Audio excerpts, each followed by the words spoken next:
नमस्कार, जनतंत्र टीवी देख रहे हैं आप। आपके साथ मैं हूं संतोष कंगवार। बुलेटिन की शुरुआत करेंगे। लखनऊ में चल रही बीजेपी कार्य समिति की बैठक खत्म हो चुकी है। बैठक में चुनाव को लेकर एक बड़ा फैसला लिया गया है। फैसले में कहा गया है ऐसे किसी भी नेता को पंचायत चुनाव न लड़ने को कहा जाए जिनके पास प्रदेश में कोई पद हो। कार्य समिति की बैठक में तय हुआ है कि प्रदेश पदाधिकारी, जिला अध्यक्ष और अगर पंचायत चुनाव लड़ेंगे तो उन्हें पद छोड़ना होगा। साथ ही पार्टी यूपी में 4 साल पूरे होने पर जनता के बीच जाकर सरकार का प्रचार प्रसार करने का भी फैसला लिया गया है। कार्य समिति ने तय किया है कि 3051 जिला पंचायत सदस्य पद चुनाव लड़ेंगे। इसके साथ ही 826 ब्लॉक प्रमुख पद पर और बीटीसी और प्रधानी का समर्थन करेंगे। बैठक में तय हुआ है कि पार्टी 8 अभियान चलाएगी। 19 मार्च को सभी जिलों और सभी विधानसभा क्षेत्रों में प्रभारी मंत्री, विधायक और सांसद यूपी सरकार के 4 साल के कार्यक्रम करेंगे और सरकार की उपलब्धियां गिनवाएंगे। इनमें केंद्रीय मंत्री राजनाथ सिंह, सीएम योगी, डिप्टी सीएम दिनेश शर्मा, प्रदेश भाजपा अध्यक्ष स्वतंत्र देव सिंह सहित प्रदेश के सभी बड़े पदाधिकारी मौजूद रहेंगे।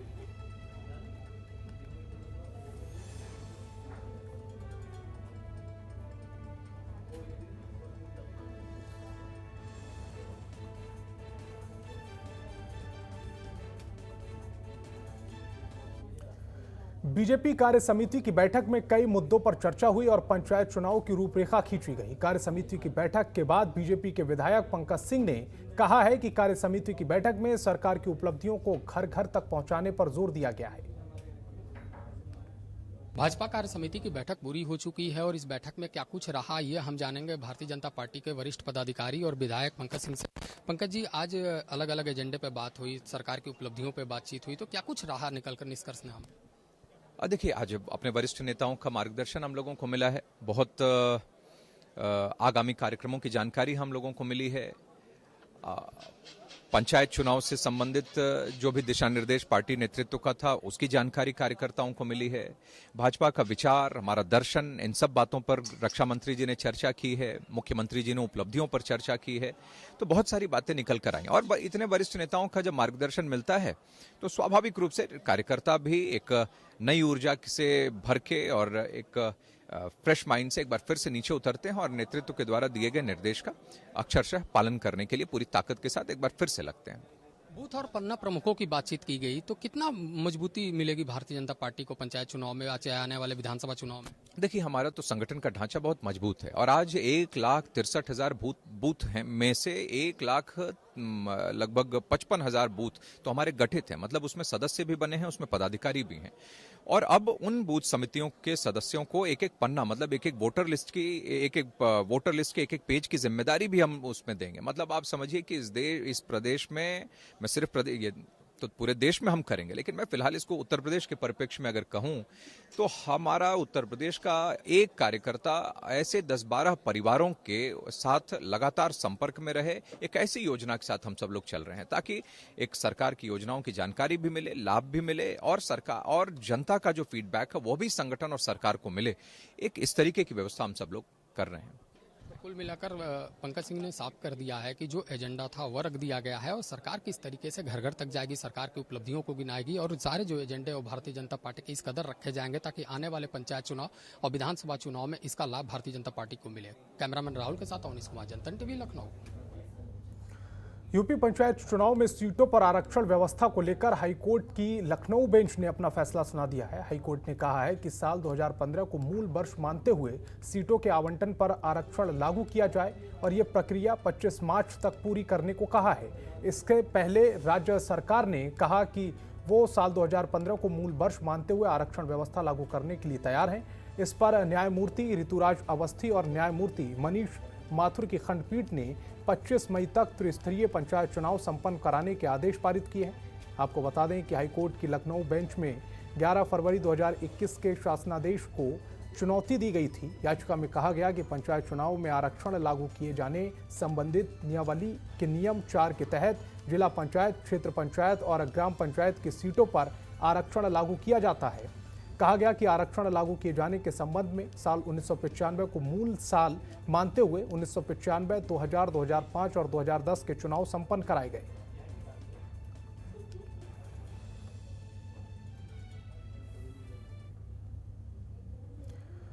समाजवादी पार्टी के राष्ट्रीय अध्यक्ष और पूर्व मुख्यमंत्री अखिलेश यादव के खिलाफ पत्रकारों से धक्का मुक्की और मारपीट का मामला मुरादाबाद थाने में दर्ज किया गया है। इस एफआईआर को अखिलेश यादव के चाचा शिवपाल सिंह यादव ने सरासर झूठ कहा है। उन्होंने अखिलेश यादव का बचाव करते हुए कहा कि अखिलेश यादव पर लगे मुकदमे पूरी तरह से झूठे हैं। झूठी कार्रवाई किसी भी कीमत पर नहीं होनी चाहिए। आपको बता दें कि शिवपाल यादव मैनपुरी के हरिदर्शन नगर में एक निजी कार्यक्रम में शिरकत करने पहुंचे थे, जहां उन्हें ये सब बातें कही।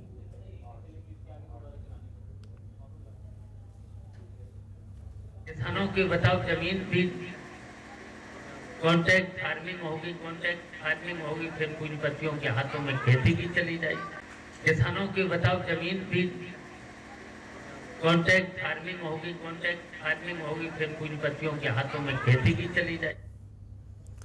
बागपत पहुंचे मेघालय के राज्यपाल ने कृषि कानून का विरोध कर रहे किसानों का पक्ष लिया है। उन्होंने कहा है कि किसान प्रधानमंत्री और गृह मंत्री से नाराज ना हो, किसान दिल्ली से खाली हाथ नहीं आएंगे। उन्होंने कहा कि किसान नहीं जानते वे कैसे गरीब होते जा रहे हैं।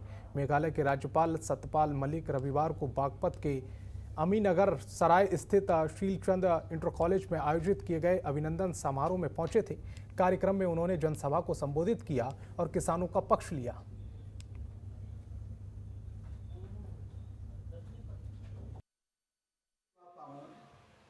कि किसानों वाले मामले में जितनी दूर तक जाना पड़ेगा मैं उतनी दूर तक जाऊंगा, जो कर सकता हूं वो करूंगा।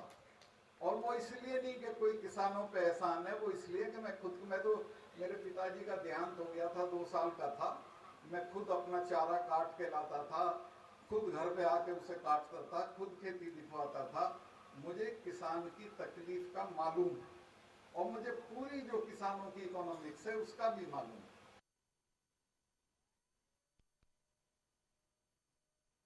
सरकारी बैंकों के लाखों कर्मचारी 2 दिवसीय हड़ताल पर रहेंगे। 2 सार्वजनिक बैंकों के निजीकरण के विरोध और कई अन्य मामलों को लेकर बैंक कर्मी हड़ताल पर जा रहे हैं। इस हड़ताल में ग्रामीण बैंक भी शामिल है। वहीं 3 तस्वीरें यूपी के अलग अलग जिलों से आई हैं, जहां लखनऊ, नोएडा और लखीमपुर में बैंक के सैकड़ों कर्मचारियों ने सड़क पर रैली निकालकर अपना रोष जताया। आपको बता दें कि United form of bank unions के 10 लाख कर्मचारी केंद्र सरकार की नीतियों के खिलाफ पिछले महीने से ही प्रदर्शन कर रहे हैं और अब 15 एवं 16 मार्च को 2 दिन की हड़ताल का ऐलान किया गया है।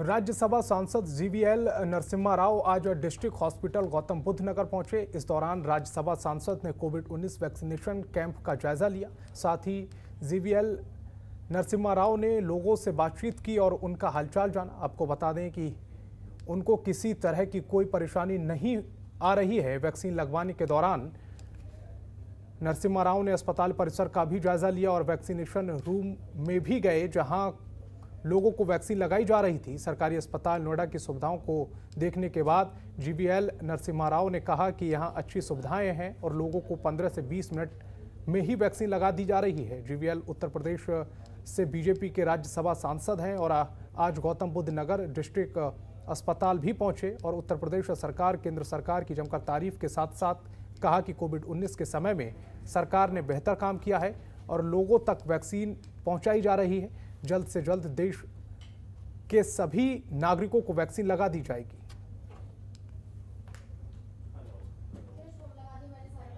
मोदी जी को देश की जनता की विश्वास पब्लिक हेल्थ सिस्टम में और एक तरह से देखा जाए तो पुनर्जीवित करने के लिए और उनकी विश्वसनीयता बढ़ाने में जो समर्थन, जो सपोर्ट उन्होंने दिया है, उस पर पूरे पब्लिक हेल्थ सिस्टम ने उसको प्रूव करके देश की जनता को सेवा किया। ये मैं देखिए, मेरा सभी मीडिया बंधुओं से, मित्रों से बहुत आदरपूर्वक मेरा आग्रह है, यहाँ जो भी आ रहे हैं, मैंने अभी जितने लोगों से बात की है 15-20 लोग, वो 15-20 लोग लगभग सभी ने सीधा आकर के यहाँ खुद रजिस्ट्रेशन करके 10 मिनट के समय में टीका लगवा कर बहुत खुशी जताई है। यहाँ कोई रजिस्ट्रेशन की समस्या नहीं है, बिल्कुल वॉक इन वैक्सीनेशन की फैसिलिटी है और यहाँ 10 मिनट, ज़्यादा से ज़्यादा 15 मिनट के समय के अंदर आप अपना वैक्सीन लगाकर, आधा घंटा का एक समय है जो वेट करना होता है, उनको कोई कॉम्प्लिकेशन ना हो इसको चेक करने के लिए,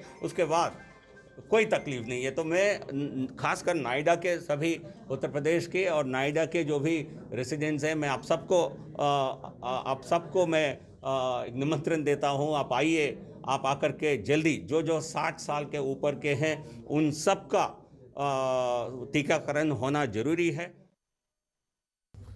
देश के कई राज्यों में बढ़ते कोरोना के मामलों को लेकर अब लखनऊ प्रशासन भी मुस्तैद हो गया है, जिसे लेकर प्रशासन डीएम अभिषेक प्रकाश ने आला अधिकारियों के साथ बैठक की और सभी को आदेश देते हुए कहा कि सभी सार्वजनिक स्थानों जैसे रेलवे स्टेशन, बस स्टेशन और एयरपोर्ट पर लोगों की टेस्टिंग की जाए। साथ ही कहा कि सभी भीड़भाड़ वाले स्थानों पर लोगों से मास्क लगाने और सोशल डिस्टेंसिंग का पालन करने के निर्देश दिए जाएं। इस दौरान डीएम ने कहा कि सभी जगहों पर नोडल अधिकारी तैनात किए जाएं जो सैंपलिंग करेंगे।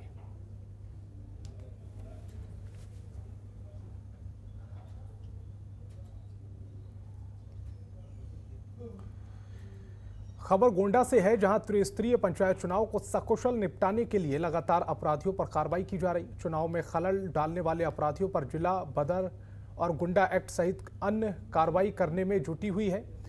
वहीं जनपद के पुलिस गुंडा एक्ट के जो अपराधी हैं उनके घर में मुनादी करवाकर लोगों से अपील कर रही है कि अगर तय सीमा के अंदर कोई भी अपराधी अपने गांव या क्षेत्र में आता है, इसकी सूचना तत्काल स्थानीय पुलिस को दी जाए। मुनादी के जरिए लोगों को जानकारी होगी।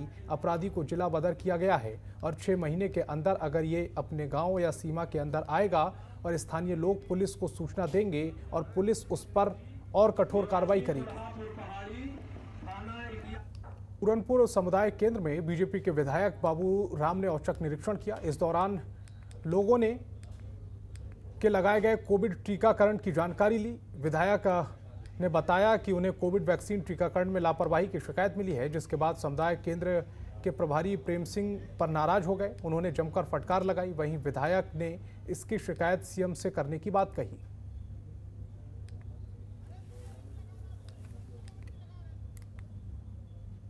लगना है वो बिलाग में लगना था, लेडीज अस्पताल में। उसके बाद में फिर हम हियन आए, उन्हें लेके बेचारे इनको। अब हियन पे जो है लेन में लगी है। अब लोग तो टीका लग गया हो तो जना वहाँ लगा ना यहाँ लगा। हाँ, अभी नहीं लगा, अभी लेन में है, आप वहाँ देखो। अच्छा बाबा जी, अभी विधायक जी भी आए थे तो क्या हुआ था? विधायक जी ने आदेश करे कि कोई वंचित ना रहे और टीका मतलब जो है कि अच्छी लगे। चिकित्सा प्रभारी की फटकार वगैरह भी लगाई है? हाँ, चिकित्सा अधिकारी फटकार भी लगाई, एसडीएम भी साथ थे। अच्छा, कहाँ से आए हो बाबा जी आप? हम पूरनपुर सीतापुर आके अस्पताल से, आंखों के साहूकारा मोहल्ला साहूकारा।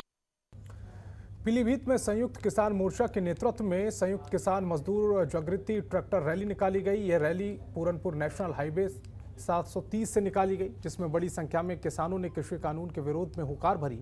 आपको बता दें कि किसानों ने इस रैली का स्वागत किया और इस दौरान सुरक्षा व्यवस्था को लेकर पुलिस और प्रशासनिक अधिकारी भी मौजूद रहे। साथ ही इस रैली में किसानों ने तीनों कृषि कानूनों को रद्द करने समेत एमएसपी की गारंटी की मांग की है। वहीं इस रैली में शामिल होने पूरन पंडित भी पहुंचे।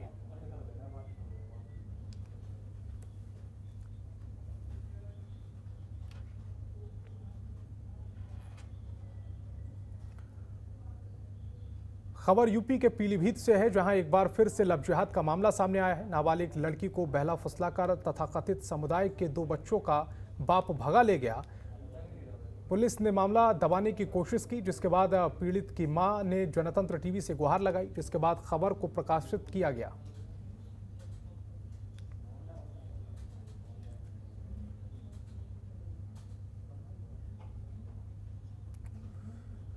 आगरा के गांव विष्णुपुरा में कानपुर नगर से बारात लेकर दूल्हा पहुंचा, लेकिन दुल्हन ने शादी से इनकार कर दिया। यहां के रहने वाले करिश्मा की शादी कानपुर नगर के जयप्रकाश से तय हुई थी। तय तारीख के मुताबिक बीती रात बारात आई और धूमधाम से शादी की रस्में शुरू हो गईं। अब फेरों की रस्म के लिए दूल्हा मंडप में जब पहुंचा तो दुल्हन ने उसकी शक्ल देखते ही शादी से इनकार कर दिया। दुल्हन का कहना है कि जो दूल्हे की तस्वीर उसने देखी थी ये वो नहीं है, उसकी जगह ये कोई दूसरा शख्स है। वहीं अब लड़के के परिजनों ने इसकी शिकायत पुलिस से कर दी और मामले की जांच की मांग की है।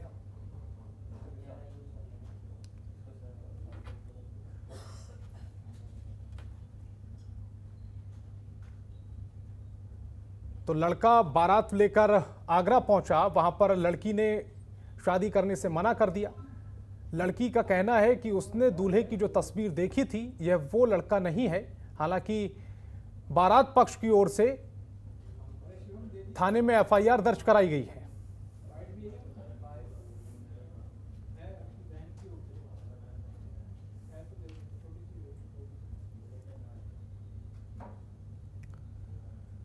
उत्तर प्रदेश के चंदौली इलाके में इन दिनों यातायात और खनन विभाग लगातार ओवरलोड ट्रकों के खिलाफ कार्रवाई कर रहा है। आपको बता दें कि परिवहन विभाग ने अभी तक 70 ओवरलोड ट्रकों को सीज कर दिया है और कई लोगों के चालान भी काट दिए हैं। ये ओवरलोड ट्रक पूर्वांचल के कई इलाकों से आते हैं। इस बीच नई कृषि मंडी से भी कई ट्रकों को पकड़कर सीज किया गया है। वहीं बढ़ते मामलों को देखते हुए प्रशासन ने ओवरलोड ट्रकों के खिलाफ अभियान और भी तेज कर दिया है।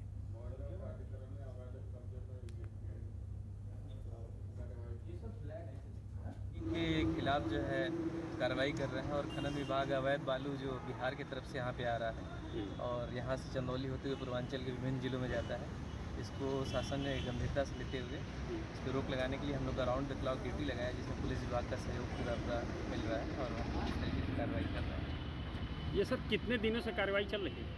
ये कार्रवाई बेसिकली 9 मार्च से चालू है 23 मार्च तक के लिए, लेकिन आगे भी प्रत्येक माह में इस तरीके की हम लोग लंबी कार्रवाइयाँ करते हैं।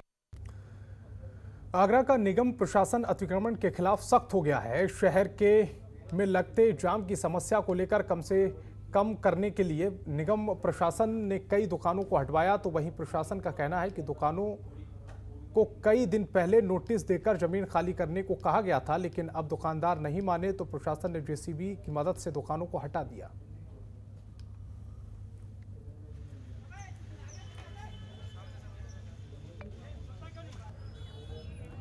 यूपी की कानपुर पुलिस की दरियादिली सामने आई है। दरअसल पुलिस ने समाधान दिवस के मौके पर एक बुजुर्ग महिला की समस्या का समाधान किया जो ठीक से चल नहीं पा रही थी। बुजुर्ग महिला अपने बेटे और बहू की शिकायत करने थाने पहुंची थी। बुजुर्ग महिला का कहना है कि उसके बेटे और बहू उसे खाना नहीं देते और झगड़ा भी करते हैं, जिसे लेकर पुलिस महिला के घर पहुंची और बेटे बहू को महिला का ख्याल रखने की हिदायत दी और दोबारा शिकायत न मिलने की बात कहकर पुलिस वापस लौट आई।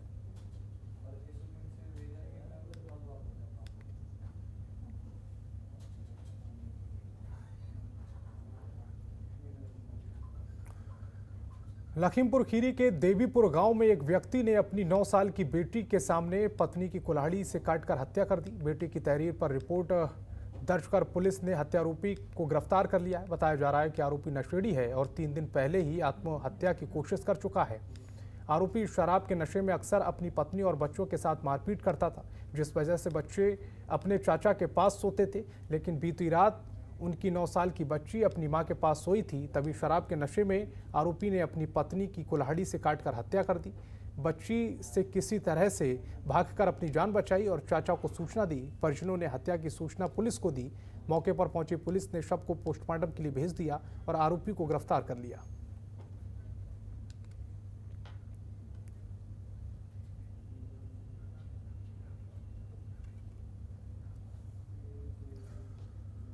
शामली पुलिस के हाथ बड़ी कामयाबी लगी है। दरअसल पुलिस ने मुठभेड़ के दौरान 4 शातिर अपहरणकर्ताओं को गिरफ्तार कर लिया है। आपको बता दें कि इन आरोपियों ने कांधला से एक व्यापारी को किडनैप कर सोनीपत हरियाणा ले गए, लेकिन पुलिस की सक्रियता के चलते सभी किडनैपर्स पीड़ित व्यापारी को छोड़कर फरार हो गए। इस मामले में पीड़ित ने कांधला पुलिस में शिकायत दर्ज कराई। पुलिस ने इस मामले में 4 आरोपियों को मुठभेड़ के बाद कांधला कस्बे गेंगरू रोड से गिरफ्तार कर लिया है, जिसके पास से अपहरण में इस्तेमाल की गई होंडा सिटी कार, अवैध हथियार, नकदी, मोबाइल भी बरामद किए हैं। आपको बता दें कि आरोपी मुजम्मिल ने एक शख्स से रुपए उधार लिए थे और उन्हीं को लौटाने के लिए अपहरण का ड्रामा रचा।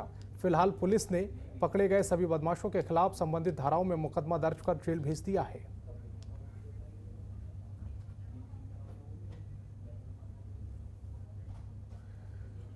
ग्रेटर नोएडा के ईस्टर्न पेरीफेरल हाईवे पर एक ट्रक ने दूसरे ट्रक को टक्कर मार दी। आपको बता दें कि जिसके बाद ट्रक लगने से ट्रक में भीषण आग लग गई। वहीं ट्रक चालक आग में झुलसकर गंभीर रूप से घायल हो गया, जिसको जिला अस्पताल में भर्ती कराया। देखते ही देखते आग ने विकराल रूप धारण कर लिया। आपको बता दें कि ट्रक में भारी मात्रा में केमिकल से भरे ड्रम रखे हुए थे, जिसके चलते ट्रक में इतनी भयानक आग लग गई। वहीं आसपास के लोगों ने आग की सूचना फायर ब्रिगेड को दी। सूचना पाकर मौके पर पहुंचे फायर ब्रिगेड की टीम ने कड़ी मशक्कत के बाद आग पर काबू पाया।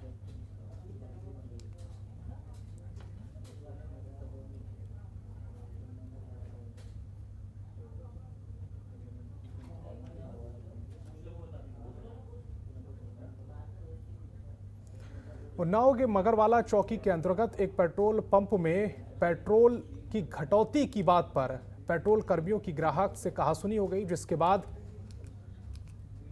अपने दर्जनों साथियों के साथ पंप पर पहुंचा और धावा बोल दिया। मारपीट में कई पंप कर्मचारी घायल हो गए।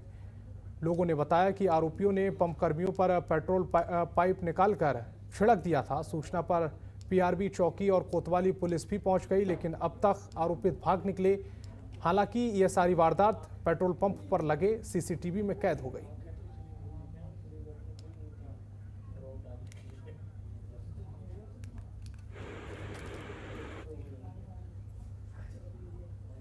तो इस बुलेटिन में फिलहाल इतना ही। देश दुनिया की तमाम बड़ी खबरों के लिए देखते रहिए जनतंत्र टीवी। खबरों के निष्पक्ष विश्लेषण के लिए सब्सक्राइब करें Jantantra TV and press the bell icon. Never miss any update.